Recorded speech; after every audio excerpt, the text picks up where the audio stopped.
Hello mga ka-amiga, for today's video, papakita ko na sa inyo kung paano namin gawin ang paso o ang nilalagyan ng mga santos. So, unang ginawa namin, nagupit muna kami ng mga dahon-dahon, yung tinatawag na apoy. Kasama dito pala yung amiga kung si John Pel Corsino, ang pinakamagaling na designer.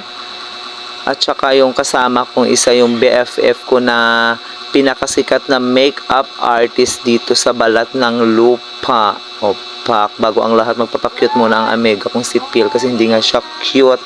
Kagusto niya muna magpakyut. So ito nga pala yung pasong gagawin ko, yung Nazaren. Ang kay Pil ay ang San Pedro.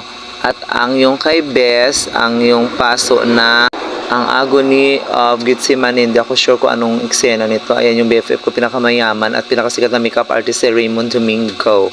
Ayan, hindi pa kami nakapag-umpisa. Nagupit-gupit muna kami mga daon na pinaghanda namin yung mga bulaklak na ilalagay namin. Siyempre, ayan po ako.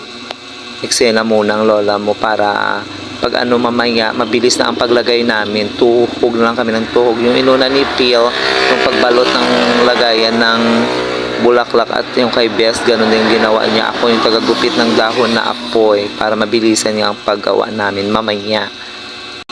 So, ito na nga yung aming nagawa. Nakapaglagay na kami ng mga bulaklak. Ayan yung sa akin. Tsaka ito yung kay Best Raymond. So, hindi siya gumamit ng apoy kasi gusto niya simple lang. Pero dadagdagan niya yan bukas ng iba-ibang dahon. Ayan yung nagawa ko. May halo pala siyang yellow at saka puti na bulaklak. At yung kay Peel naman, ito yung ginawa niya naman na finished product niya at saka bonggang-bongga tingnan. Thank you for watching, guys!